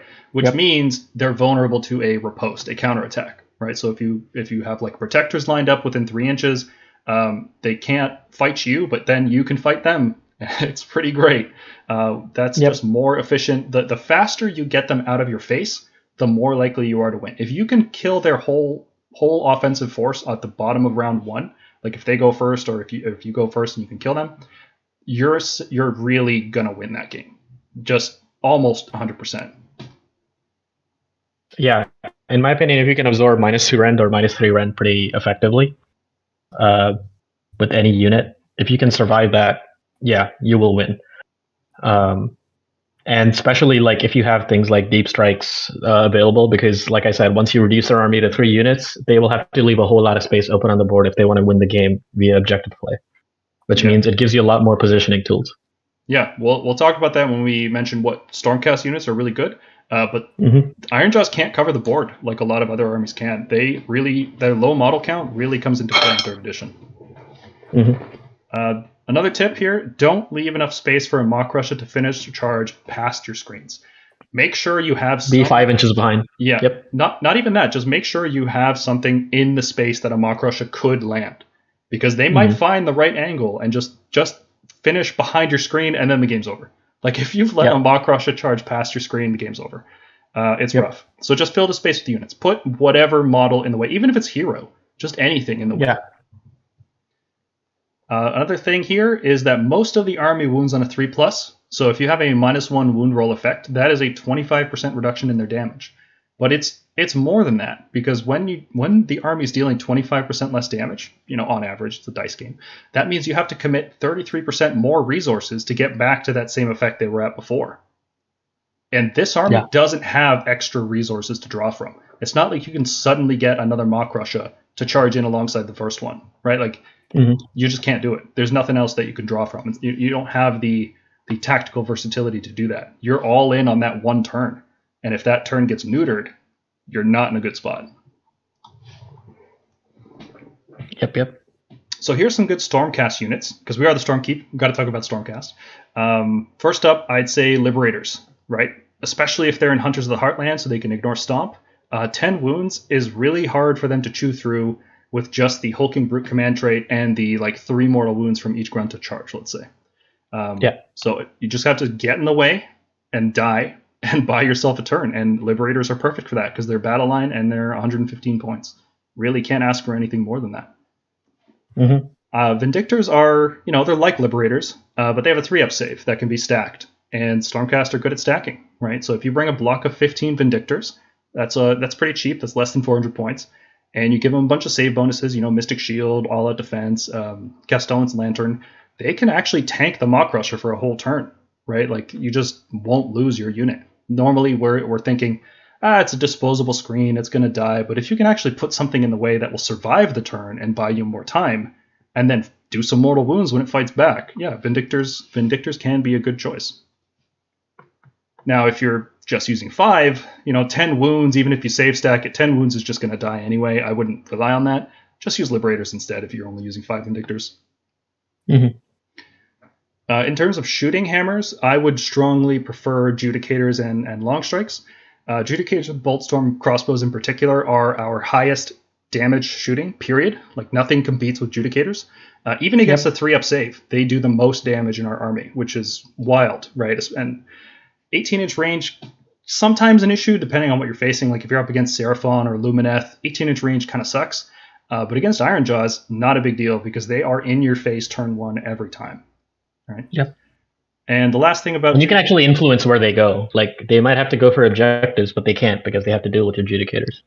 Yeah. If they don't respect the damage of Adjudicators, they're going to regret it. Yep. These guys will kill at least 1 unit of pigs every time they shoot. Now, unfortunately, they don't have high rend or mortal wounds, so they're not very good against a save stacking Mawkrusha. But if you can make up for that with the rest of your list, if you can bring some other mortal wound source or high rend, then Judicators with Boltstorm are very good to have. On the opposite side of the spectrum is your long strike crossbows. Tried and true. Everybody knows about long strikes. But just to go over what they offer in this particular matchup, the 30-inch range gives you a lot of tactical options. You can deploy really, really far back and still threaten them turn 1, so that if they give you the turn, you're like, okay, I'm just going to shoot you and stand still. You still have to come to me, and you've put yourself in a position where your Gore-Gruntaz aren't making that turn 1 charge anymore. And you don't do that with the other shooting options. It's specifically the long strikes with their 30-inch shooting that enable that play. They deal, on average, the highest damage against 2+ saves. So if you're dealing with a Mawkrusha that you can, just get +1 to save on, long strikes are the best against that because they're high mortal wounds. And they have a very small footprint, which makes it really easy to get all 6 of them inside the 6-inch range for Unleash Hell. Makes your positioning very easy and opens up options for other things. And they're accurate, right? Like, on average, crossbows are going to do the most damage, but it's on 3s and 3s. There's no rend, so it's really swingy. Dice can roll really high one way or the other. But long strikes are accurate, right? They hit and wound on 2s. They have rend 2. They do mortals. They're accurate, and there's a lot of value in that. Heroes. Looking at some heroes that are really good against this army. The Knight Judicator, his rend 3 shooting is really good. And like you said, the Sigmar's Gaze is really good for blasting mortal wounds in an area because this army likes to run lots and lots of units, so you can do a lot of damage pretty efficiently. It's spread damage, so it might not be impactful, but a lot of damage still helps. And it also creates a unit of Gryph-hounds, which can be a separate screen, although because that unit can't be in Hunters, because it's created by the game after it starts, they can trigger Destructive Bulk, Smashing and Bashing, and so on. So just be careful with what you do with that. I wouldn't put these Gryph-hounds in the Mawkrusha's path. I would send them on an objective or something, or try to tie down some pigs. The Lord Castellan is a good hero because he has a guaranteed +1 save against, which is really good against offsetting high rend. Right, so like I said, with Vindictors, +1 save guaranteed, and then another +1 from all out defense. Now you're at a +2, which negates their rend 2 attacks. You're starting to feel pretty good about your ability to take damage from that army. And in a pinch, sometimes you're just going to use the Lantern to deal D3 mortal wounds to a Mawkrusha. That might be the little bit of extra damage you need to finish it off or free up a unit or something.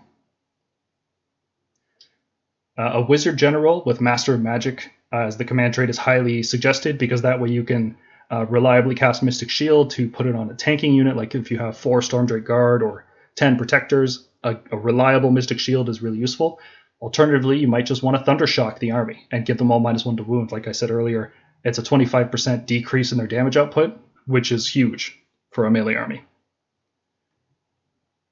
The Knight Incantor can be useful. Ironjawz will cast 0 to 1 spells per turn, and having the ability to guaranteed dispel that spell is quite useful.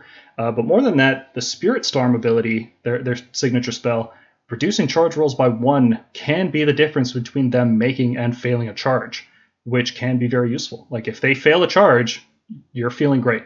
It's not entirely reliable because they do get the +1 to charge rolls from their own WoW ability, so it's just worth mentioning. There's not a lot of effects that reduce charge rolls anymore. And of course, I can't not mention Gardas Steel Soul, right? If you're playing a castle, the whole army has a 5-up ward, which is really strong. And that's just good against damage in general because it's a 50% increase in effective health. But especially against charge mortal wounds, this is one of the only ways we have to counter them. And if you can ignore like the 2 or 3 mortal wounds from a stomp, and that might be what you need to keep that unit alive, then he doesn't get to destructive bulk, and the game has swung heavily in your favor. So Gardas is excellent.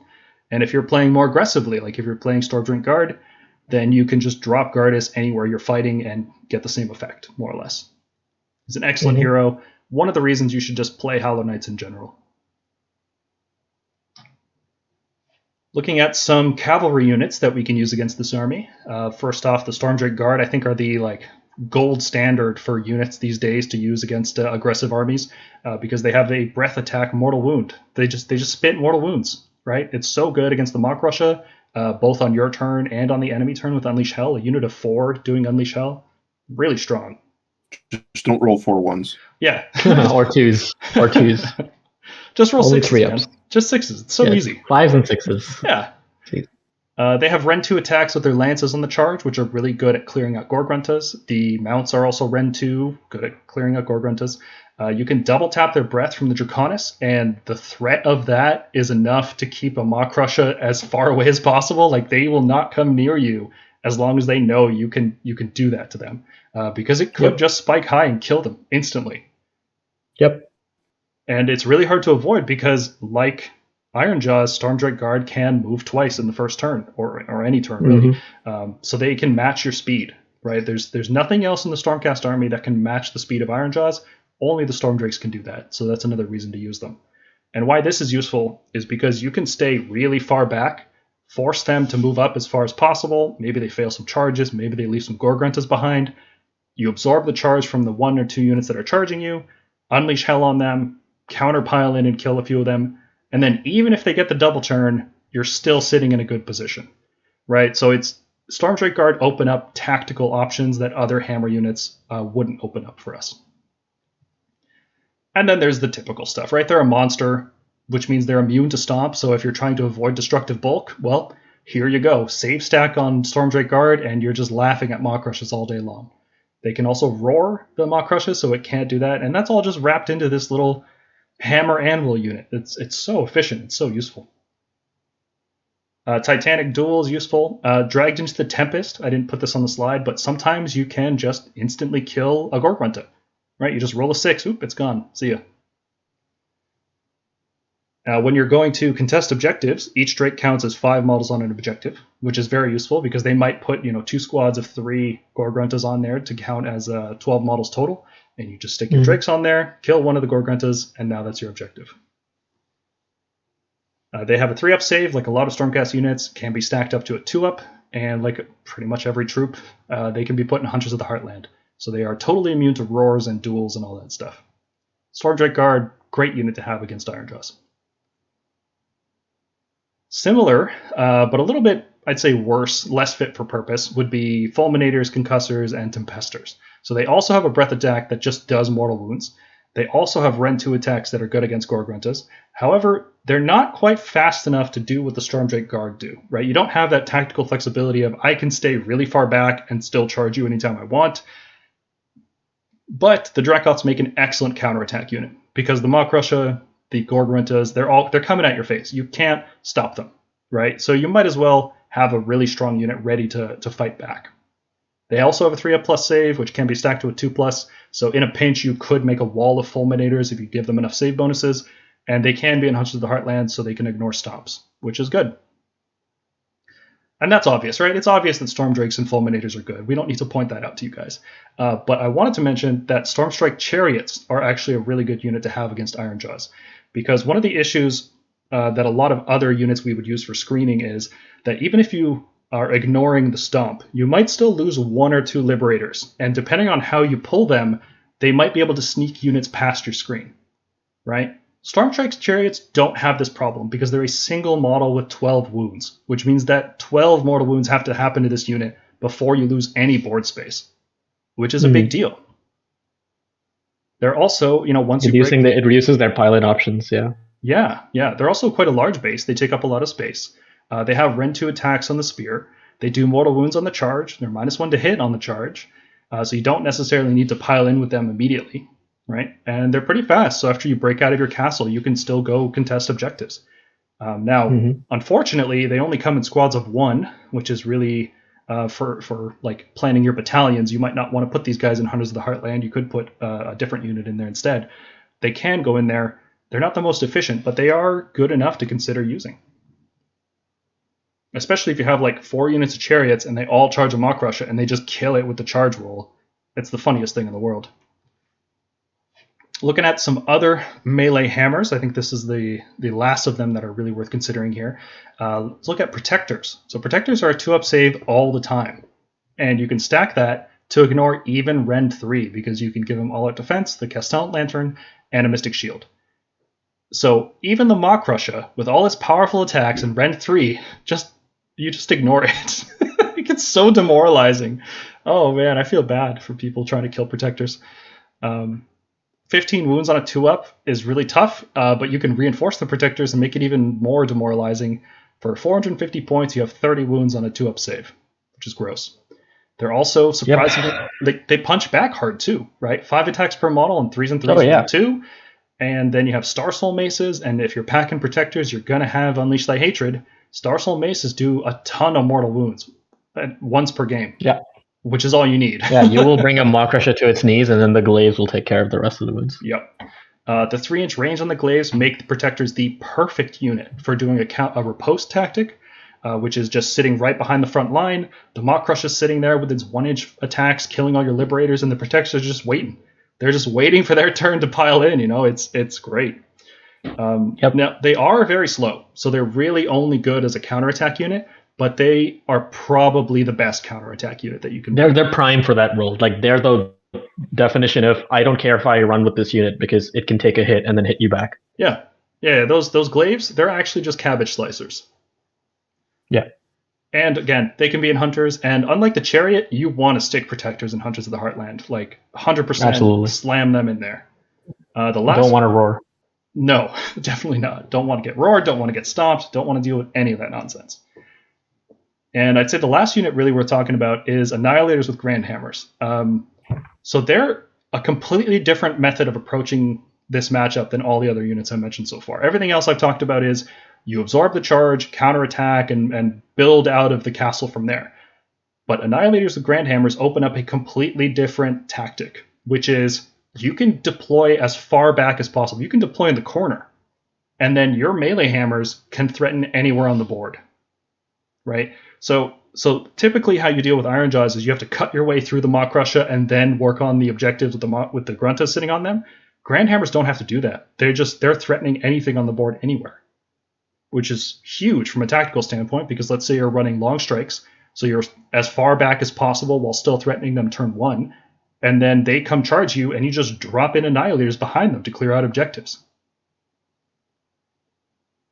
And because Ironjawz don't have disposable screens, there's nothing getting in the way, right? There's no way for an Ironjawz army to screen out the units that they have on objectives. So, as long as you roll 7-inch charges, you're going to do just fine with Annihilators. They do mortal wounds when they're deployed. They do mortal wounds on the charge. So in a pinch, if you need to focus down a Mawkrusha that's save stacking, they can just pile on mortal wounds. And they can be in Hunters of the Heartland, so they can't be roared back. Now, the one downside I will say with Annihilators is that they themselves in combat don't do any mortal wounds or roar. So if you're dealing with a safe stacking Mawkrusha, one unit of Annihilators isn't going to cut it. You have to combo them in with other damage. But the charge mortal wounds and the deployment mortal wounds can add up to be the damage you need to kill a Mawkrusha. And I'm sure you've got a lot of experience with this, Mergonk, recently. How do you feel about Annihilators in the Ironjawz matchup? I like it. It's a unit that can match their mobility. Now, the way I used my Raptors against them meant that if I was deleting the pigs, then they can only ever be what they had left was a unit of pigs with 2 models in them, and then 2 Mawkrushes, which means they can be in 3 spots. Which means either have to choose between protecting their home objective, protecting the support heroes, and then they also have to kill you because otherwise the Raptors will just keep shooting. So it gives you a whole lot of board space to do what you like. And yeah, Annihilators are just like, they're so good because, like we said, Mortal Wounds cuts right through Ironjawz. Because once they go on a +1 save on all out defense when you're trying to fight them with Annihilators, they'll be on a 4-up, which can be very swingy. They can roll really well or really bad, but the Mortal Wounds just do have a lot of impact because you'll do Mortal Wounds when you drop, Mortal Wounds when you charge. And then, the 3 damage hammers will do like 6 to 9 damage, which is probably what you need to kill a Mawkrusha. So I really like Annihilators in this matchup. And they have a small enough footprint to where they can like really mess with Mighty Destroyers, because what I like doing is killing 2 units of pigs with shooting, killing 1 unit of pigs with just Annihilators. And I make sure they're positioned in such a way where they're more than 3 inches away from the Mawkrusha that's directly behind them. But by doing that, I tie down their entire army's Mighty Destroyer ability. So now they have to get rid of the Annihilators if they want to do anything. Yeah, and they don't have the tools to do that before they can activate Mighty Destroyers. So it forces them to kill the Annihilators, which is just buying you time, which is all you need. Right? The goal is to waste their time. The more of their time you waste, the better. Yeah, I think the particular combination of Long Strikes and Grand Hammer Annihilators seems favorable against this once you figure out the nuance of how this matchup goes. I also really like Long Strikes and Fulminators or Long Strikes and Protectors in a castle formation. I think that's a really good combination to deal with that. Mm-hmm. And I also like Crossbows with Stormdrake Guard. Because the breath from the Guard, the Stormdrakes, is enough to kill the Mawkrusha, more or less, right? When you combo it with their Ren 2 attacks. And then the Crossbows just have a field day hunting down pigs, right? Like, what do you do if 15 Gore-Gruntaz charge onto your property? I don't know, honestly. Not with I don't know what you do with my list, but you better have a riposte unit ready. Yeah. So there's specific combinations of units that are really good, and that's why we talk about them in the Stormkeep Discord, right? We have our list archetypes, and it's like these hammers go well together. I also really like, bringing 5 Knight Judicators. I think would do really well into this list because Ren 3 shooting would take down a Mawkrusha fairly easily. Mm-hmm. Yeah, I like that idea. Anything else we want to add? How to counter Ironjawz? I feel like we've done a pretty good wrap up here, but is there anything else we wanted to mention? So just be aware, them getting a double is very devastating. So always plan for that eventuality. That's what I would say. If you're using hunters, make sure you're using hunters. Yeah, and always pretend like they're always going to get the double, and you will do really well. Yeah, always assume worst case scenario against Ironjawz and have a plan for it. Yep, and if you can, because this is a Stormcast channel, I will say try to shut down Mighty Destroyers. I don't care if it's with a unit of Aether Wings, it could be Prosecutors, it could be a unit of Annihilators that has just killed a pig and is not really trying to engage any Mawkrusha's turn 1. Shut down their Mighty Destroyers by having a unit within 12 inches of as many of their models as possible. Yeah. Because that cutting out that extra movement that they're getting is huge. Yeah, they're winning games off the normal move gained from Mighty Destroyers, not necessarily from the charge move. Because if they're charging with Mighty Destroyers, that means you are controlling what they're charging. You've put something within 12 inches that they have to declare a charge against. But if they're free to move around with a normal move and go any direction they want, you're going to have a rough time. They're going to find the weak points in your screens. They're going to find angles that are less defended. You want control over this matchup. You want to direct them where you want them to go. So just to clarify then, with Mighty Destroyers, they have to charge. It's not like the Storm Drakes where you can charge.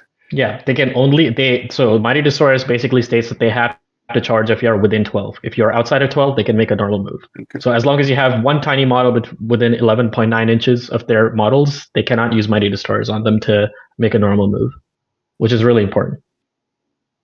Yep. Think of it like you're hunting animals. You want to draw and quarter them, right? Draw them into the trap, spring the trap, and if they're going erratically in all kinds of different directions, you're going to have a much tougher time. So you want control. You want to put them in positions that you want that are easy for you to deal with. It's not, in terms of difficulty, I would say it's like a 6 out of 10 in difficulty, this matchup. I'd say 7. I'm going to say 7. Okay. The insane damage they do. Yeah, if you're not super careful with your army composition in terms of battalions, you could have battle regiment or hunters. Both I think are really good. If you're not careful with which units you bring and where you put them in your positioning, it can be tough. I would say like this is of the top tier armies in Age of Sigmar right now. I'd say Ironjawz are the easiest one to deal with because they're so narrow minded in their approach. Right? They want to charge, they want to fight, and that's what they do. And pardon? Move fast and hit stuff. Yeah. They're like the Pyro from TF2. Just W and M1. It's not complicated. They don't have the tricks that like a Lumineth army would have or Soul Blight. They're straightforward. So they're not the hardest thing to counter, but because their speed and damage is so high, you still have to play it very carefully. Yep. And that wraps up this episode of How to Counter Everything. We're going to reference this episode a lot in the next few ones. If we talk about Idoneth Deepkin, we're going to reference back to, they're like Ironjawz, but blank. Or how to counter Stormdrake Guard. Well, it's like Ironjawz, but they can breathe fire on you too, right? So this is a good one to maybe go back to every now and then to refresh your understanding of just the concept of playing against an Alpha Strike army, even if the specifics change. Looking at upcoming podcast episodes, the next one we're going to be working on, we're going to do Battletome reviews for Fyreslayers and Deepkin whenever those books come out. We don't have a special deal. We don't get books early, so we're just like the consumers. We're going to get them when you guys get them, and we'll do a review once they're out. We want to have a discussion on what I'm calling Mortal Wounds 101, which is like a lot of people say that mortal wounds are a big problem in the game, and I don't agree. To put it simply, I just, if you're thinking mortal wounds are a big problem, it's because you're using the thing that mortal wounds are specifically meant to counter, right? It's like paper always thinks that scissors is overpowered, but rock is fine. We don't need any changes to rock, but scissors, gotta nerf scissors, right? So I want to have a discussion about mortal wounds and effective health, and I think that would make an interesting video. We're also working on another How to Counter Everything. We're going to put up a poll for our patrons to vote on what they want to see next. And right now we have a painting contest going on for Annihilators. We've got about 20 submissions so far. And submissions are open until February 28th at just before midnight. So get those in if you have a chance to win a box of Stormdrake Guard, which is pretty cool. Shout out to Torchlight for supplying our prize pool for that event and for every future event, presumably. James, you want to talk about hobby hangouts? Yeah, just before I do that, shout out to Torchlight once again. For any of those who are in Canada and like basing, Torchlight just picked up a new line that Paul even likes himself, Gamer Grass. So it's a local store to get your basing materials at now. Hobby hangouts, we've got Wednesdays 7 to 10 p.m. for the North American crowd, Saturday morning 7 a.m. to 10 a.m. Eastern for European, and Saturday evenings 9 p.m. to 1 a.m. Eastern for the Australian crowd. Awesome.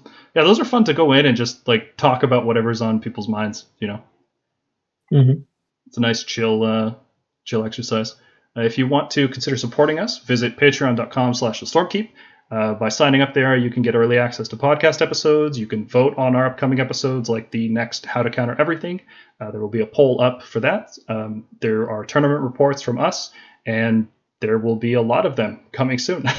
Tournaments are popping up all over the place now, and we're going to be writing up a storm. If you need help, if there's a big tournament coming up, you can get a private tutoring session with us, one-on-one list workshop, we call it. We can help you work through lists. We can give you specific combat advice, matchup advice.